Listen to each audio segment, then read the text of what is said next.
तो आज हम बात करेंगे एक ऐसे सवाल के बारे में जो 2026 में पूरी दुनिया में चर्चा का विषय बना हुआ है। क्या तीसरा विश्व युद्ध यानी वर्ल्ड वॉर 3 हो सकता है? क्या दुनिया फिर एक बड़े युद्ध के लिए तैयार है या फिर ये एक डर और अफवाह है? चलिए समझते हैं दुनिया की स्थिति। सबसे पहले समझते हैं कि 2026 में पूरी दुनिया में क्या चल रहा है। यूरोप ने रूस और यूके के बीच कई सालों से संघर्ष चल रहा है। इस कारण से पूरी दुनिया में आर्थिक और सुरक्षा व्यवस्था प्रभावित हो रही है। मिडिल ईस्ट में इजराइल और ईरान के बीच तनाव की खबरें आती रहती है।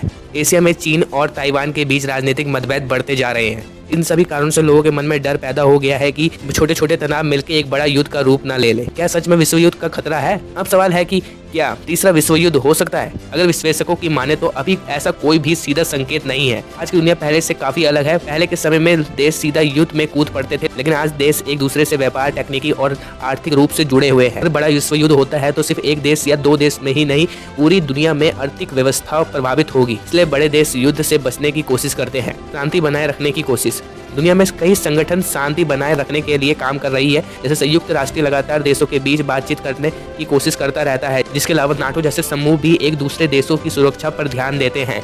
कई बार देशों के बीच तनाव बढ़ता है, लेकिन फिर बातचीत और समझौता हो जाता है। सोशल मीडिया और अफवाहें। आज के समय में एक और बड़ी समस्या है सोशल मीडिया पर फैलने वाली अफवाहें।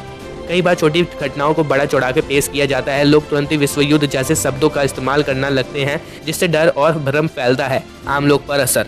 अगर कभी बड़ा युद्ध होता है तो सबसे ज्यादा असर आम लोगों पर पड़ेगा। महंगाई बढ़ जाएगी, रोजगारों के अवसर कम हो जाएंगे, लोगों की सुरक्षा खत्म हो जाएगी। इसलिए दुनिया में ज्यादातर देश युद्ध से बचने की कोशिश करते हैं और शांति बनाए रखने की कोशिश करते हैं।